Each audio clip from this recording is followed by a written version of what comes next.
Hello मित्रों, आइए एक बार फिर से स्वागत है हमारे यूट्यूब चैनल पर आप सभी का। हर रोज की तरह आज भी एक छोटा सा टॉपिक लेकर के आया हूँ। बायो का रहने वाला है आज का भी टॉपिक। जो आपने आनुवांशिकी में एक टॉपिक पढ़ा हुआ है, मेंडल के प्रभाविता के नियम। और मेंडल के जो नियम हैं, आपने 3 नियम पढ़े होंगे। मेंडल की प्रभाविता का नियम, पृथक्करण का नियम और स्वतंत्र अपव्यय का नियम। आज थोड़ी सी उन्हीं पर आप चर्चा करने वाले हैं हम लोग। आइए वीडियो को शुरू करते हैं और मेंडल के जो नियम है, आनुवांशिकता के जो नियम है, मेंडल के आनुवांशिकी के जो नियम है, उन पर चर्चा करेंगे। आइए, जैसा कि हमने लिख रखा है मेंडल की आनुवांशिक का नियम। पहले प्रथम नियम पे बात करेंगे जो आपका प्रभावता का नियम, उसके बाद द्वितीय आपका जो पृथक्करण का नियम और स्वतंत्र अपव्यय का नियम। तीनों नियम आज डिस्कस करने वाले हैं इस वीडियो में। तो आइए वीडियो को शुरू करते हैं। प्रभाविता का नियम। पहले अगर प्रभाविता का नियम के बारे में बात करें, अगर मेंडल की प्रभाविता के नियम से निष्कर्ष क्या निकलता है, देखिए क्या कराया जाता है। प्रभाविता के नियम के आधार पर किन्हीं दो लक्षणों वाले पादपों का क्या करते हैं, दो विपरीत लक्षणों वाले गुणों का क्या कराया जाता है, संकरण। और उसके माध्यम से उन संकरण कराने के बाद उनका जो क्रॉस होता है उससे फर्स्ट जनरेशन आपकी F1 पीढ़ी प्राप्त होती है।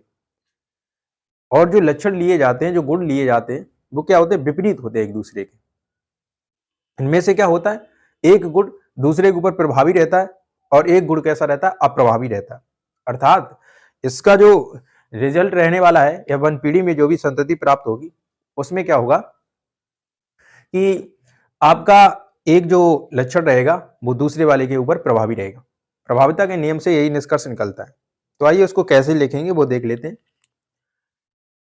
मेंडल की प्रभाविता का नियम कैसे लिखना है आपको, जब दो विपरीत लक्षणों वाले पादपों का संकरण कराया जाता है। क्या, जब दो विपरीत लक्षणों वाले पादपों का संकरण कराया जाता है तो जो लक्षण दिखता है उसको प्रभावी लक्षण कहते हैं।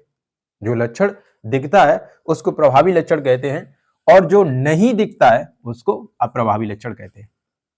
क्या, जब भी आप दो विपरीत लक्षणों वाले पौधों का जब संकरण कराते हैं तो उसमें क्या होता है, एक लक्षण जो है प्रभावी रहता है, एक अप्रभावी रहता है। मतलब जो हमें फर्स्ट जनरेशन में दिखता है उसको प्रभावी लक्षण और जो नहीं दिखता है उसको अप्रभावी लक्षण कहते हैं। जैसे एग्जाम्पल के तौर पर आप देखें, उदाहरण के तौर पर, जैसे हमने क्या किया, किन्हीं लंबे पौधे को लेकर के और बौने पौधों का क्या कराया, हमने संकरण कराया। लंबे पौधों का संकरण बौने पौधों के साथ में कराया। लंबेपन को लेकर के हम यहाँ पर कोई आपका एक इंडिकेटर ले लेंगे, इसको लंबापन के मानेंगे इसको। जैसे मान लो यहाँ पर हम दे रहे हैं इसको कैपिटल वाई माने ले रहे हैं, इसको स्मॉल वाई। ये बौना, शुद्ध बौना हो जाएगा, ये आपका जो है शुद्ध लंबा हो जाएगा। ये इसके अलावा जो है आप या दूसरे भी इंडिकेटर्स रख सकते हैं। जैसे हम इसको मान लेते एल, कैपिटल एल इसको, और स्मॉल एल मान लेंगे इसको। ठीक है, लंबेपन को लेकर फिर क्या करते हैं, इनके जो लक्षण है इनको अलग अलग करके इनका क्रॉस कराया जाता है। इनको क्या क्रॉस होता है इनका, फर्स्ट जनरेशन में ये वाली क्या है, ये आपकी पैतृक जनरेशन रहने वाली है, पेरेंटल जनरेशन जिसको बोलते हैं। ये पैतृक पीढ़ी है आपकी। तो इनका जब क्रॉस कराते हैं, क्रॉस कराते वक्त ये ध्यान रखेंगे, अगर आप इसका करा रहे हैं पहले इसके साथ अगर आपने करा दिया तो आप देखेंगे कैपिटल और स्मॉल एल ये रहेगा आपका। फिर इसका जो सेकंड वाला है वो अब इससे नहीं दूसरे वाले से कराएंगे, इसके साथ में इस तरीके से रहेगा। यहां पर भी आपका क्या, कैपिटल एल और स्मॉल एल ही रहेगा। ठीक इसी प्रकार से इसका भी रहेगा। एक अगर आप इसके साथ में करा रहे हैं तो यहां लिखेंगे क्या, कैपिटल स्मॉल, तो दूसरा इसके साथ में रहेगा आपका, दूसरा क्या इसके साथ में रहेगा। ठीक है, ये रहेगा। इसमें क्या करते हैं, जो आपके देखेंगे आप फर्स्ट जनरेशन में, ये कौन सा आपकी F1 पीढ़ी फर्स्ट जनरेशन आपकी ये हो गई। ये आपकी पैतृक रहने वाली है, पैतृक जनरेशन। ठीक है, पैतृक जनरेशन आपकी ये है। ये पैतृक जनरेशन, फर्स्ट जनरेशन में जो भी चीजें आपकी प्राप्त हुई, इसमें आप देखेंगे क्या, इसका जो लंबापन है वह बौनेपन के ऊपर प्रभावी होता है। इसलिए इसमें जो पौधे दिखते हैं वो लंबेपन के गुण के दिखते हैं, ना कि बौनेपन के गुण के पौधे दिखते हैं। ठीक, जब आप इनको नाम देंगे तो इनको क्या बोलेंगे? अगर इनका लक्षण के आधार पर लक्षण प्रारूप देखेंगे इनका, तो आप ये बताएंगे कैसे? सारे के सारे लंबे पौधे। कैसे हैं? सारे के सारे लंबे पौधे, लंबे। और अगर ज्यादा स्पष्ट करके बताएंगे तो बोल देंगे संकर लंबे, संकर लंबे पौधे। संकर लंबे क्यों बोला? क्योंकि इन पर लंबा वाला गुण जो है प्रभावी है, और बौना वाला गुण कैसा है? अप्रभावी है। तो फर्स्ट नियम में, आपके प्रभाविता के नियम में आपका ये निष्कर्ष रहता है, जब भी हम विपरीत लक्षणों के लक्षणों को लेकर के उनका क्रॉस कराते हैं, तो उनकी फर्स्ट जनरेशन में जो भी चीजें प्राप्त होती हैं, उसमें क्या होता है? आपका जो भी प्रभावी गुण होता है वो आपका दिखता है, और जो अप्रभावी गुण होता है वो उसका नहीं दिखता है। तो फर्स्ट जनरेशन का लिए आपका ये रहने वाला है इसमें, मतलब प्रभाविता के नियम के अंतर्गत। तो ये आपका, जैसे हमने बताया क्या, कि लंबेपन का बौनेपन के पौधों के साथ संकरण कराने पर उसके लंबापन का गुण बौनेपन के पौधे के गुण के ऊपर प्रभावी रहता है, जिससे लंबेपन के गुण के पौधे दिखते हैं, बौनेपन के उनका गुण अप्रभावी रहता है। ठीक इसी प्रकार से दूसरा नियम आपका जो पृथक्करण का नियम है, आइए उस पर बात करते हैं। तो आपका दूसरा नियम रहने वाला है पृथक्करण का नियम। देखिए इसमें क्या होता है, आपने जो अभी फर्स्ट जनरेशन में हमने क्रॉस कराया था, तो फर्स्ट जनरेशन में आपका जो लंबेपन और बौनेपन के लिए संकर लंबे जो पौधे प्राप्त हुए थे, इनका ही आपस में क्रॉस कराने पर सेकंड जनरेशन में जो आपकी चीजें प्राप्त होती हैं, सेकंड जनरेशन जो प्राप्त होती है, उनमें जो लक्षण प्राप्त होते हैं, तो उनमें क्या होता है कि सारे ही क्या होते हैं? अलग अलग हो जाते हैं। मतलब संकर वाले अलग हो जाते हैं, शुद्ध लंबे वाले अलग, शुद्ध बौने वाले अलग। तो जो आपका पृथक्करण का नियम है, उसके कहने का मतलब भी यही है क्या, कि विपरीत लक्षणों वाले पौधे जो हैं, विपरीत लक्षणों वाले पौधे बहुत लंबे समय तक साथ रहने पर भी क्या कहते हैं? अपरिवर्तित रहते हैं। अपरिवर्तित का मतलब उनमें कोई भी परिवर्तन नहीं होता है, अर्थात वो किसी भी प्रकार से बदलते नहीं है, अपने गुणों में कोई भी परिवर्तन नहीं करते। और जिसके कारण क्या होता है कि जो युग्मक में जो अपने कारक भेजते हैं, वो युग्मक में अपने जो कारक भेजते हैं वो भी कैसे रहते हैं? शुद्ध रहते हैं। इसीलिए इसे जो है पृथक्करण का नियम कहा जाता है। तो आइए इन पर थोड़ा किताबी लैंग्वेज के हिसाब से कैसे लिखेंगे उसकी बात करते हैं, और उसके बाद आपको एक क्रॉस के माध्यम से उसको समझाते हैं। जैसे देखेंगे आप क्या बोलने, क्या पृथक्करण का नियम कैसे? जब विपरीत लक्षणों के पौधे साथ साथ रहने पर भी अपरिवर्तित रहते हैं, अर्थात बदलते नहीं है, अपरिवर्तित बने रहते हैं, अर्थात शुद्ध रहते हैं उनमें, मतलब जो भी उनके जो लक्षण होता है प्रारंभिक, जो शुरुआत में जैसा लक्षण होता है, जैसे गुण होते हैं उनके, उनमें कोई भी परिवर्तन नहीं होता है विपरीत गुण वाले पौधे के साथ रहने पर भी। ठीक है, ऐसे ही क्या करते हैं फिर? इससे क्या होता है? युग्मकों के कारक जो होते हैं वो भी शुद्ध रहते हैं। जो युग्मकों में ये कारक जो भेजता है, ये लक्षण जो भी भेजते हैं, तो वो भी कैसे रहते हैं? शुद्ध रहते हैं। इसीलिए इसे जो है युग्मकों की शुद्धता का नियम भी कहते हैं। इसी को क्या कहते हैं? युग्मकों की शुद्धता का नियम भी कहते हैं। और यही आपका क्या है? पृथक्करण का नियम कहलाता है। आइए आपको क्रॉस बताते हैं। जैसा अभी आपने देखा था, अभी हमने क्या एल और स्मॉल एल को लेकर के बताया था उसमें, वैसे ही आप जो है टी और स्मॉल टी बोल सकते हैं। ये संकर वाले ही तो थे सारे के सारे, small T capital T small T संकर वाले ही तो है। तो इसमें जब आप क्रॉस कराएंगे तो इनका क्या कराएंगे?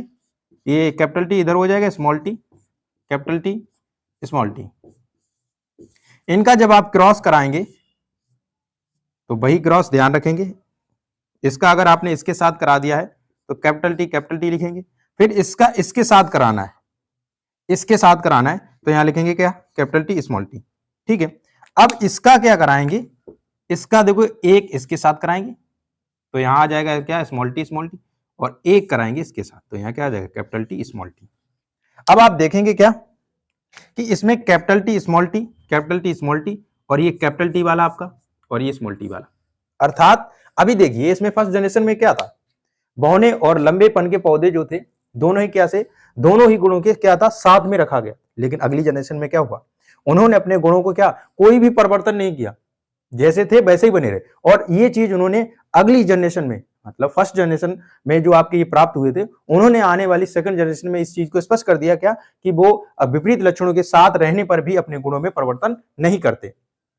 जैसे देखिए इसमें क्या है कि जो संकर पौधे हमें फर्स्ट जनरेशन में पूरे प्राप्त हुए थे, ये आपकी F1 पीढ़ी थी, और ये आपकी F2 पीढ़ी हो गई, सेकंड जनरेशन। तो F1 पीढ़ी में सारे के सारे पौधे कैसे थे, संकर लंबे थे, लेकिन फिर भी हमें उन्हीं पौधों का आपस में क्रॉस कराने पर, संकरण कराने पर हमें सेकंड जनरेशन में क्या हुआ, संकर लंबे और शुद्ध लंबे, उसके साथ साथ शुद्ध बौने पौधे भी प्राप्त हुए। अर्थात जो शुरुआत में हमने लक्षण लिए थे, क्या, शुद्ध लंबे और संकर लंबे, वो हमें इसमें सेकंड जनरेशन में स्पष्ट दिख गए। इसका मतलब ये है कि जो हमने फर्स्ट जनरेशन में जो आपके लक्षण लिए थे, वो भले ही जो है विपरीत लक्षणों के साथ रहे हों, आपके पैतृक में जो थे वो फर्स्ट जनरेशन में भले ही विपरीत लक्षणों के साथ रहे हों, लेकिन उनमें क्या है, उन्होंने अपने गुणों में कोई भी परिवर्तन नहीं किया, बगैर परिवर्तित हुए रहे, और वो आपको जो है सेकंड जनरेशन में दिख भी जाएगा। F2 पीढ़ी में दिख गया। क्या, देखिए, शुद्ध पौधा जो हमने लिया था कैपिटल टी और स्मॉल जो हमने स्मॉल टी लिया था उसको लेकर के, ठीक है। यहाँ अभी जो हमने बताया वो उसमें हमने आपको कैपिटल एल और स्मॉल एल मान लिया था, तो इसमें कैपिटल टी हमने मान कर रख दिया। तो आप जो है वहां पर एल की जगह पर टी भी रख सकते हैं वहां पर, ठीक है। तो ये आप देख सकते हैं क्या, इसका सेकंड आपका प्रभाविता का नियम, सॉरी पृथक्करण का नियम। इसका पृथक्करण का नियम क्या है कि विपरीत लक्षणों के साथ रहने पर भी ये क्या करता है, अपने गुणों में परिवर्तन नहीं करता है, अर्थात शुद्ध बना रहता है, और युग्मकों में जो कारक भेजता है वो भी कैसे भेजता है, शुद्ध कारक भेजता है, जिससे सेकंड जनरेशन में उसका ये जो आप देख सकते हो उससे स्पष्ट हो रहा है क्या, पृथक्करण मतलब क्या, अलग अलग उनके सारे गुणों को क्या अलग करके दिखा दिया गया इसमें, ठीक है। तो उम्मीद करते हैं ये वाला टॉपिक आपको, ये सेकंड नियम जो हमने बताया आपको समझ में आया होगा। चलिए इसी के साथ आपको तीसरा वाला नियम आपको बताते हैं, जो आपका स्वतंत्र आव्यूह का नियम। आइए इसको लिखते हैं। हाँ, तो देखिए ये आपका रहा तीसरा नियम आ गया, स्वतंत्र आव्यूह का नियम। देखिए स्वतंत्र आव्यूह का नियम क्या है, ये कहता है कि जो आपका प्रभावी लक्षण होता है, जो आपके आनुवांशिक लक्षण का प्रभावी कारक जो होता है, वो प्रभावी कारक के साथ तो मिल ही सकता है, इसके साथ साथ प्रभावी कारक अप्रभावी कारक के साथ भी मिल सकता है। ठीक इसी प्रकार से अप्रभावी कारक जो है वो अप्रभावी कारक के साथ साथ प्रभावी कारक के साथ भी मिल सकता है, ठीक है। स्वतंत्र आव्यूह का नियम ये कहता है आपका, अर्थात ये कहने का मतलब ये है कि जो आपके जीवों में एक लक्षण की वंशागति जो है दूसरे लक्षण की वंशागति से स्वतंत्र होती है। अर्थात ये जीवों में जो लक्षण की वंशागति होती है वो दूसरे लक्षण की वंशागति से स्वतंत्र होती है, ठीक है। ये स्वतंत्र आव्यूह का नियम कहता है। देखिए इसमें क्या है, आपको ये द्विसंकर जो क्रॉस होता है उसके माध्यम से ये आपको समझ में आएगा, उसको द्विसंकर संकरण होता है। ये क्या कह रहा है कि अभी तक हमने क्रॉस किए तो एक संकर संकरण कराए, मतलब एक लक्षण को लेकर के कराए हमने। द्विसंकर संकरण का मतलब क्या है कि दो लक्षणों को लेकर के, जैसे अभी हमने लंबेपन को लेकर के आपको बताया, उसमें क्या होगा, लंबेपन के साथ साथ पौधे के पुष्प का रंग या पौधे के बीज की आकृति को लेकर के संकरण कराया जाता है। दो गुणों को एक साथ में लेकर के कराने का संकरण जो होता है उसी को द्विसंकर संकरण कहते हैं। तो इसके लिए आपको द्विसंकर संकरण की आवश्यकता पड़ेगी। तो आइए उस पर बात करते हैं, जिसमें आपने देखा होगा कि जो है चेकर बोर्ड जो होता है आपका, चेकर बोर्ड के माध्यम से आपको द्विसंकर संकरण करके दिखाया जाता है उसमें। तो पहले तो आपको क्या करना पड़ेगा, फर्स्ट जनरेशन में दोनों ही जो लक्षण होंगे आपके द्विसंकर संकरण कराएंगे तो उसमें फर्स्ट जनरेशन में आपको प्राप्त करना पड़ेगा। फर्स्ट जनरेशन में जो प्राप्त होता है फिर उनका आपस में संकरण क्रॉस कराने के बाद जो है आपको प्राप्त होगा चेकर बोर्ड, जिसको बोलते हैं, चेकर बोर्ड में करके दिखाते हैं। आइए उस पर बात करते हैं, पहले थोड़ा सा नियम देखते हैं इस पे, इसके बाद बात करते हैं। तो स्वतंत्र आव्यूह का नियम कहता है क्या, आनुवांशिक लक्षण का प्रभावी कारक जो होता है, आनुवांशिक लक्षण का प्रभावी कारक जो होता है वो दूसरे लक्षण के प्रभावी कारक के साथ साथ अप्रभावी कारक से भी मिल सकता है। आनुवांशिक लक्षण का जो प्रभावी कारक होता है वो प्रभावी कारक से तो मिल ही सकता है, इसके साथ साथ वो अप्रभावी कारक से भी मिल सकता है। ठीक इसी प्रकार से जो इसका अप्रभावी कारक होगा वो अप्रभावी कारक से ही मिल सकता है और उसके अलावा प्रभावी कारक से भी मिल सकता है। अप्रभावी कारक से तो मिल ही सकता है, उसके साथ साथ आपका प्रभावी कारक से भी मिल सकता है। तो वो यही कह रहा है क्या कि किसी भी जीव के एक लक्षण की वंशागति दूसरे लक्षण की वंशागति से स्वतंत्र होती है, ठीक है। आइए इसका दूसरा जो द्विसंकर क्रॉस करके जो आपको बताते हैं वो संकर क्रॉस बताते हैं। जैसे हमने दो लक्षणों को लेकर के आपका पहले क्रॉस कराना है, आपको दो लक्षणों को लेकर के क्रॉस कराना है, जिसमें आप जो है क्या करें, एक बीज की आकृति और एक बीज का जो है रंग को लेकर के बात कर लेते हैं, बीज की आकृति और बीज के रंग को लेकर के हम बात करते हैं इसमें। तो आइए देखिए, कैपिटल आर ये क्या करते हैं, ये जो है बीज की क्या है, आकृति है, अर्थात बीज को जो है गोल आकार का लिया गया और एक दूसरा झुर्रीदार बीज, और बीज का रंग कैसा है, पीला कलर, और ये झुर्रीदार वाले का कैसा है, स्मॉल बाई बनाएंगे, यहाँ पर हरा कलर है। अब इनका क्रॉस कराएंगे, तो इनको लिखेंगे क्या, कैपिटल आर बाई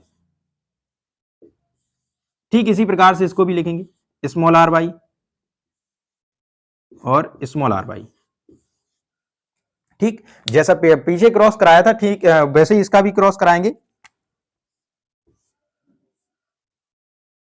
पहले एक बार इसका इसके साथ कराएंगे, तो यहां क्या लिखेंगे, capital R small R, capital Y small Y. अब इसका लेके जाएंगे इसके साथ, तो यहां क्या लिखेंगे, capital R small R, capital Y small Y, ये लिखेंगे। अब इसका कराते हैं, तो यहां लिखेंगे क्या, capital R small R, capital Y small Y. अब इसका कराएंगे इसके साथ, तो यहां लिखा जाएगा आपका क्या, capital R small R, capital Y small Y. अब आप देखेंगे इसमें क्या, सारे जो हैं भाई फर्स्ट जनरेशन में जो आपका प्राप्त होता है वही आपको प्राप्त हुआ है। इसमें फर्स्ट जनरेशन में क्या होता है, सारे लक्षण कैसे होते हैं, प्रभावी वाले लक्षण दिखते हैं, अप्रभावी वाले लक्षण नहीं दिखते। तो अभी इसमें जैसे हमने बताया लक्षण प्रारूप, आपको पीछे बोला था, मैंने अभी ध्यान नहीं दिया, जो दूसरा वाला नियम आपको बताया था प्रभावित पृथक्करण का नियम, तो उसमें जो लक्षण प्रारूप का अनुपात होता है, लक्षण प्रारूप का जो अनुपात होता है वो 3:1, और जीन प्रारूप का जो अनुपात होता है वो आपका 1:2:1 निकलता है। जीन प्रारूप में क्या है भाई, उसकी जो पृथक्करण का जो उसको पृथक करने के लिए, अलग अलग करके दिखाने के लिए जो बताया जाए, उन्होंने कहा शुद्ध एक लंबा होता है, शुद्ध एक बौना होता है, 2 संकर लंबे होते हैं। लेकिन प्रभाव जो लक्षण प्रारूप होता है उसमें आपको जो शुद्ध लंबे प्राप्त होते हैं, शुद्ध लंबे प्राप्त होते हैं, उनको जो है शुद्ध और बौने से उनको नहीं लिखते, शुद्ध और संकर से मतलब लिखते नहीं है, मतलब उनको लिखा जाएगा जिसमें लंबापन प्रभावी है उसको सभी को एक साथ लिखा जाएगा। तो उसमें जो शुद्ध लंबा था वो भी आपका लंबा प्रभावी था, और जो आपका संकर वाले थे उनमें भी लंबा गुण, तो वो 3 हो गए, तो ना तो 3:1, एक आपका बौना वाला था उसका ये था आपका 3:1, ये हो जाएगा आपका अनुपात लक्षण प्रारूप का। ठीक है, फिलहाल इस पे बात करते हैं। तो ये आप देखेंगे फर्स्ट जनरेशन में ये क्या है, पैतृक वाली है, पैतृक, और ये आपकी फर्स्ट जनरेशन। तो फर्स्ट में तो सही है आपका, जो सभी वही होंगे संकर वाले प्राप्त होंगे, अर्थात जिनमें प्रभावी गुण जो होगा वो दिखेगा इसमें, जैसे इसका बीज का जो गोल आकार है वो, और इसका रंग जो पीला है, तो इधर लिख लो यहाँ पे गोल व पीला बीज है ये आपका। ठीक, ये वाला कैसा है, ये झुर्रीदार और हरा। ठीक है, अब हम क्या कराते हैं, इसका जो है उठा करके एक क्रॉस कराएंगे, इसको जो उठा करके एक क्रॉस कराएंगे, संकरण कराएंगे, इसका एक फॉर्मेट निकल करके आएगा जिसको हम चेकर बोर्ड में यूज करेंगे। ठीक है, तो इसको रफ करते हैं, उसके बाद आगे बढ़ते हैं इसमें। ये नियम आपने अगर स्क्रीनशॉट लेना चाहें तो ले सकते हैं आप। तो हो गया होगा आपका। तो आइए इसको जो है चेकर बोर्ड के माध्यम से लिखते हैं। इसको पहले क्या करते हैं, ये वाला आपका जो है ऊपर रखते हैं, इनमें से किसी एक का उठा लेंगे क्योंकि सारे के सारे कैसे हैं, सेम है, तो किसी एक को उठा करके यहां रखते हैं। ठीक है, अब इसको क्या करेंगे, इसको जो है इस वाले को पूरा अलग करेंगे और इस वाले को पूरा अलग करेंगे। ठीक है, तो इसको अलग करेंगे पूरा, तो इसको थोड़ा सा दूर लिख लेते हैं, capital Y small Y, small Y वाले को अलग कर लिया, आर वाले को अलग कर ले, तो इसमें इसको लिखेंगे क्या, कैपिटल आर स्मॉल आर, और इसको लिखेंगे कैपिटल वाई स्मॉल वाई। ठीक है, इसका क्रॉस कराते हैं, वैसे ही जिस प्रकार से क्रॉस अभी तक कराते हैं वैसे ही कराएंगे इसका। तो यहां लिखेंगे क्या, कैपिटल आर स्मॉल आर, जब इस कैपिटल आर कैपिटल वाई, इसका वाई के साथ कराएंगे। अब इसका ले जाएंगे इसके साथ में, तो यहां क्या लिखेंगे, कैपिटल आर स्मॉल वाई। अब इसका कराएंगे इसके साथ में, तो यहां लिख लेंगे स्मॉल आर स्मॉल वाई, और इसका लेकर के यहां पर, तो क्या हो जाएगा, ये कैपिटल रहेगा, ये स्मॉल रहेगा। ठीक है, अब इसी को क्या कराते हैं, ऐसे ये एक गुण लिया, इसी प्रकार से हम दूसरे वाले का कराएंगे। यहां पर ये आपका इधर लिख दे रहे हैं कैपिटल आर और कैप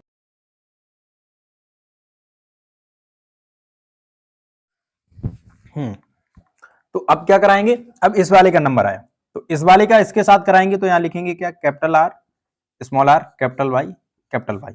इसका अब इसके साथ कराएंगे तो यहाँ क्या आएगा, स्मॉल आर कैपिटल वाई। ठीक है, आर आर को एक साथ लिखना है, बाई बाई को एक साथ में लिखना है, कैपिटल स्मॉल वो नहीं, आपको क्या करना है एक साथ में लिखना है बस। ठीक है, इसका अब इसके साथ कराएंगे तो क्या आएगा, capital R capital Y small Y. ठीक, इसका इसी से इसका कराएंगे तो क्या आएगा, इधर small R capital Y small Y. ठीक है, अब इसका इसके साथ कराएंगे, इसका पहले इसके साथ ऐसे ही कराएंगे यहाँ पर, तो देखेंगे यहाँ देखिए इसके साथ कराएंगे तो capital R capital Y small Y. इसका इसके साथ रहेगा तो क्या आएगा, capital R capital Y small Y. इसका इसके साथ होगा तो क्या होगा, कैपिटल आर स्मॉल वाई। इसका जब इसके साथ जाएगा तो क्या होगा, कैपिटल आर स्मॉल वाई। इसी प्रकार से इसका तो हो जाएगा कैपिटल आर कैपिटल वाई पहले लिख लें, उसके बाद वाई स्मॉल वाई बाद में। इसी प्रकार से ये वाला हो जाएगा आपका small R capital Y small Y, capital are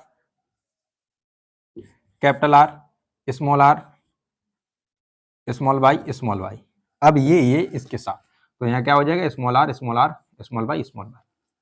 ठीक है, अब इसका क्या है अनुपात जो आपसे पूछा जाता है, भाई दो अनुपात रहते हैं अभी जो मैंने बताया था, एक लक्षण प्रारूप और एक आपका जीन प्रारूप। ठीक है, जिसको फिनोटाप और जीनोट्रॉप बोलते हैं, फिनोटाप और जीनोट्रॉप बोलते हैं। ठीक है, अब ये जो लक्षण प्रारूप है आपका उसका अनुपात क्या रहने वाला है और जीन प्रारूप है उसका अनुपात क्या रहने वाला, तो आइए इसको बता दें आपको।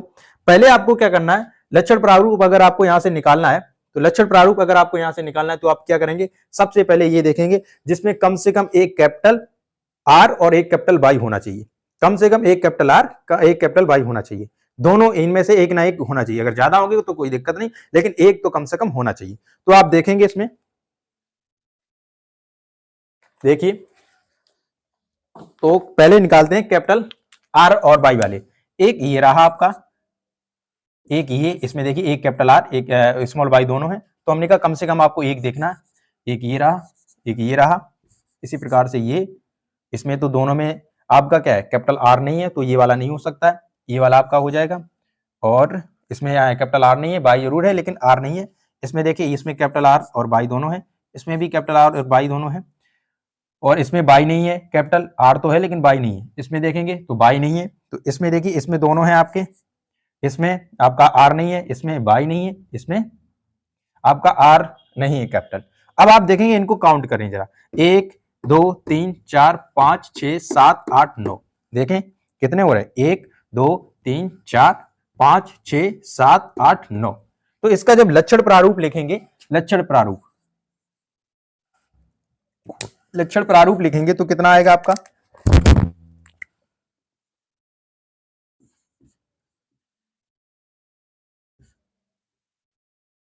इसका लक्षण प्रारूप तो देखिए ये क्या है, ये कैसे है, ये आपका गोल और पीला बीज रहने वाला है, इस पे गोल और पीला प्रभावी रहेगा, तो ये गोल और पीले बीज रहेंगे, भले ही संकर रहेंगे लेकिन गोल और पीले रहेंगे। तो गोल और पीले का जब आपसे अनुपात पूछा जाएगा तो आप लिखेंगे कितना, 9। ठीक है, अब आपको क्या करना है कि आपका देखना है आपको क्या, कि जिसमें कम से कम एक कैपिटल आर होना चाहिए, जिनमें कम से कम एक कैपिटल आर है और दूसरी बाई है। अब क्या करते हैं, इसमें ऐसे देखते हैं जो सारे अलग अलग प्रकार के गुण रह गए हैं उसमें उनको देखते हैं। ये कैपिटल आर स्मॉल आर मतलब इनका जो है जो प्रभावी गुण है गोल और पीला, वो तो हमने निकाल करके देख लिया। अब दूसरे जो हैं उनको देख लेते हैं। जैसे देखिए आप इसमें आप देखेंगे कि small R capital Y small R capital Y, तो ये कैसा है, स्मॉल आर का मतलब ये कैसा है, झुर्रीदार है, लेकिन कैसा है पीला बीज है, तो झुर्रीदार पीला बीज मतलब स्मॉल आर दोनों होने चाहिए लेकिन कैपिटल वाई कम से कम एक होना चाहिए। तो एक आप ये देखेंगे एक ठीक है, और ये आपका हो जाएगा 1 2, और एक ये हो जाएगा 3, और कोई आपका ऐसा है जिसमें आपका कैसा झुर्रीदार, आर दोनों स्मॉल होने चाहिए लेकिन एक कैपिटल वाई होना चाहिए, कम से कम एक कैपिटल वाई, तो आपको कितने मिले 3। तो ये कैसे हैं, ये आपके झुर्रीदार है लेकिन कलर इनका पीला रहने वाला। झुर्रीदार बीज होंगे, आकृति इनकी झुर्रीदार होगी लेकिन कलर कैसा रहेगा आपका, इनका पीला रहेगा। तो आप इनका अनुपात लिखेंगे कितना, 3। इनका अनुपात लिखेंगे क्या, 3 अनुपात लगाएंगे। अब क्या करेंगे, अब आप देखेंगे कि जिसमें कम से कम एक कैपिटल आर होना चाहिए और स्मॉल बाई दोनों होने चाहिए। कम से कम एक कैपिटल आर होना चाहिए और स्मॉल बाई दोनों होने चाहिए। तो कैपिटल आर देखेंगे आप इसमें, देखिए आप इसमें कैपिटल आर दोनों है और स्मॉल बाई भी दोनों है। तो ये आप यहां पर कर लें, एक गोला कर लें या प्लस बना लें यहां पर। तो आप इसको क्या बोलेंगे, देखो ये गोल है लेकिन कैसा है, हरा है, गोल है हरा है। वैसे ये भी आपका क्या है, गोल है और हरा है, क्योंकि आर इसमें है लेकिन स्मॉल दोनों बाई है। ठीक है, गोल है और हरा है। वैसे ये वाला भी आपका है, कैसा है, गोल और हरा है। तो इसका अनुपात कितना निकलेगा, गोल और हरे का 3 अनुपात इसका भी निकलेगा। ठीक है, अब आपका एक रह गया इसमें, और सारे कॉलम तो देख रहे हैं आप, कर चुके हैं। एक रह गया, ये कैसा है आपका, झुर्रीदार रहेगा और हरा रहेगा, झुर्रीदार रहेगा और हरा रहेगा। तो इसका अनुपात कितना रहेगा, 1। तो आपसे अगर द्विसंकर संकरण क्रॉस का आपसे अगर अनुपात पूछा जाता है, लक्षण प्रारूप का अनुपात पूछा जाता है, तो आप ध्यान रखेंगे आपका लक्षण प्रारूप का अनुपात रहने वाला है क्या, 9 अनुपात 3 अनुपात 3 अनुपात 1। जिसमें 9 अनुपात में आपके कैसे हैं, आपके गोल हैं और पीले बीज हैं, गोल आकृति और पीला रंग। 3 अनुपात में ये इसके बाद वाला क्या है आपका, कैसा है, ये क्या रहने वाले हैं आपके झुर्रीदार है लेकिन कलर पीला है, झुर्रीदार है लेकिन कलर पीला है। उसके बाद 3 जो रहा वो कैसे, गोल है लेकिन कलर हरा है, गोल है लेकिन कलर हरा है। तो और ये जो आपका लास्ट में रह गया, आप देख रहे हैं इसको, ये कैसा है आपका, ये कैसा है, ये झुर्रीदार है और रंग इसका हरा है, झुर्रीदार और रंग इसका हरा है। तो लाल कलर से जो हमने स्टार बना रखे हैं उसका मतलब ये कैसे है, गोल और पीले, गोल और पीला रंग इस पे प्रभावी है। जो हरे कलर से हमने लिख रखे हैं इनमें क्या है, ये झुर्रीदार, झुर्रीदार और कैसे हैं, पीले हैं, झुर्रीदार और पीले हैं। जो हमने ब्लू कलर से आपको ये प्लस का चिन्ह लगाया हुआ है जिसमें, वो कैसे हैं, गोल और हरे हैं, गोल और हरे हैं। और ये जो ब्लैक कलर का आपका हमने एक निकला हुआ है आपका, वो आपका कैसा है, झुर्रीदार और हरा है, झुर्रीदार और हरा है। तो ये इसका अनुपात हो गया आपका क्या, लक्षण प्रारूप का अनुपात हो गया इसका। वही अगर आपसे जीन प्रारूप का इसका अनुपात पूछा जाएगा, जीन प्रारूप का अनुपात क्या रहने वाला है, तो अब आपको क्या करना पड़ेगा, इसमें आपको सारे के सारे जो आपके लक्षण हैं उनको सबको अलग करके लिखना पड़ेगा। मतलब जो आपके शुद्ध गोल और हरे हैं उनको अलग करना पड़ेगा, जो आपके संकर गोल और शुद्ध हरे हैं उनको अलग करना पड़ेगा, जो आपके संकर गोल और शुद्ध पीले हैं उनको अलग करना पड़ेगा। तो उससे जो आपका अनुपात यहीं से निकलेगा, लेकिन अनुपात हम आपको सीधा सीधा बता दे रहे हैं इसमें। अब आप अगर निकालना चाहें, जैसे देखो इसका अनुपात शुद्ध गोल और शुद्ध हरा, तो कैसा रहेगा इसका, 1 अनुपात। अब इसको देखेंगे आप, क्या इसका अनुपात देखेंगे क्या, संकर गोल और शुद्ध हरा पीला, संकर गोल और शुद्ध पीला, ये कैसा था आपका, शुद्ध गोल और शुद्ध पीला, ये संकर गोल शुद्ध पीला। तो इसका अनुपात रहेगा आपका, अगर आपने ये लिख लिया हो तो हम यहीं पर इसका अनुपात लिखे दे रहे हैं, लक्षण प्रारूप का, यहां पर इसका अनुपात लिखे दे रहे हैं, इसका ये साफ किए दे रहे, सॉरी, जीन प्रारूप का रहने वाला, ये जीन प्रारूप कैसा रहेगा, शुद्ध गोल और शुद्ध पीले का अनुपात 1 ही है आपका, और संकर गोल संकर पीले, संकर गोल और शुद्ध पीले का अनुपात आपका निकलने वाला है 2। इसी प्रकार से आपके शुद्ध गोल और संकर पीले, शुद्ध गोल और संकर पीले का अनुपात आपका निकलने वाला है कितना, 2, एक ये और एक ये। ठीक है, शुद्ध गोल और संकर पीले। और ऐसा आपको कोई ऐसा दिखेगा जिसमें शुद्ध गोल आर कैपिटल दोनों होनी चाहिए और एक कैपिटल वाई एक स्मॉल वाई होना चाहिए, ये 2 ही मिलेंगे आपको। ठीक, इसके बाद 2 हो गए आपके। उसके बाद आप लिखेंगे क्या, एक झुर्रीदार और पीला, शुद्ध झुर्रीदार शुद्ध पीले का अनुपात आप लिखेंगे 1। ठीक है, अब इसी प्रकार से आप अगला देखेंगे, इसमें क्या आपका क्या रहेगा कि संकर गोल और संकर पीला, संकर गोल संकर पीला, 1 2 3 4 ये सेम दिखेंगे आपको। तो इसका अनुपात कितना रहेगा, अनुपात 4, संकर गोल और संकर पीले, संकर गोल संकर पीले का अनुपात रहने वाला है 4। अब आगे आ जाइए आपके, तो आपको मिलेगा क्या, आपका शुद्ध झुर्रीदार और संकर पीला, शुद्ध झुर्रीदार और संकर पीला, 1 और 1 ये 2 मिलेगा आपको। तो कितना मिलेगा, 2, 1 और 1 इसको 2 मिलेगा आपका। चाहे आप इसको क्या करें, इसको बाद में लिख लें, आप इसको पहले लिख लें। कैसे? गोल, शुद्ध गोल और शुद्ध हरा, शुद्ध गोल और शुद्ध हरा एक अनुपात हो जाएगा। उसके बाद आपका ये आपका शुद्ध झुर्रीदार और संकर पीला, शुद्ध झुर्रीदार और संकर पीला आपका कितने रहने वाले? एक ये 2 रहने वाले हैं आपके, ठीक है। अब उसके बाद आप देखेंगे इसका अनुपात आपका ये रहा, आपका हो गया ये गोल और ये 4 हो गए, ठीक है। हाँ, अब इसके बाद आपका ये रहने वाला है कैसा? संकर गोल और शुद्ध हरा, संकर गोल और शुद्ध हरा, संकर गोल और शुद्ध हरा कितने मिलेंगे? 2 आपको। कितने मिलेंगे? 2, एक ये और एक ये, एक ये आपको 2 मिलेंगे। अब लास्ट में आपका अनुपात रहने वाला है यहाँ पर क्या? 1। किसका? शुद्ध झुर्रीदार और शुद्ध आपका गोल, शुद्ध झुर्रीदार और शुद्ध आपका गोल रहने वाले का अनुपात का कितना रहेगा आपका? उसका अनुपात मिलेगा आपको कितना? 1 अनुपात मिलेगा, ठीक है। अब इसको जरा जो इसका अनुपात दिया गया उसको एक बार देख लें, कहीं मिस्टेक तो नहीं हुआ क्या? हाँ, 1 अनुपात 2 2 4 जगह, 1 2 3 4, ठीक है। उसके बाद 4 1 1 1 1 1 4 जगह, थोड़ा अनुपात आगे पीछे लिखा हुआ है, बाकी अनुपात सही है आपका, ठीक है। अनुपात क्या है? आगे पीछे लिख गया, बाकी अनुपात सही है आपका। इसमें देखेंगे कितने हैं? 1 2 3 4, 4 चक्कू 16, 16 देख लेना बस। इसमें आप देखो 2 5 1 6 4 10 10 और आपका 11 और 2 13 2 15 और 1 16 पूरा निकलेगा आपका, ठीक है। थोड़ा आगे पीछे हो गया इसका अनुपात लिखने में, बहरहाल जो अनुपात आपका यही रहेगा। वैसे किताब में आपका दिया गया 1 अनुपात 2 अनुपात 1, उसके बाद ये 4 का अनुपात दिया गया, अनुपात आपका सही है ये, ठीक है। थोड़ा आगे पीछे लिखा है अनुपात ये, क्योंकि किताब में थोड़ा इन्होंने क्या किया, किसी का मतलब पहले लिख दिया उसके बाद, और इसमें निकालने में हमको जो दिखा हमने वो लिख दिया इसको, ठीक है। तो ये है आपका द्विसंकर संकरण क्रॉस का जो आपका स्वतंत्र आपव्यूह का नियम जो बताता है।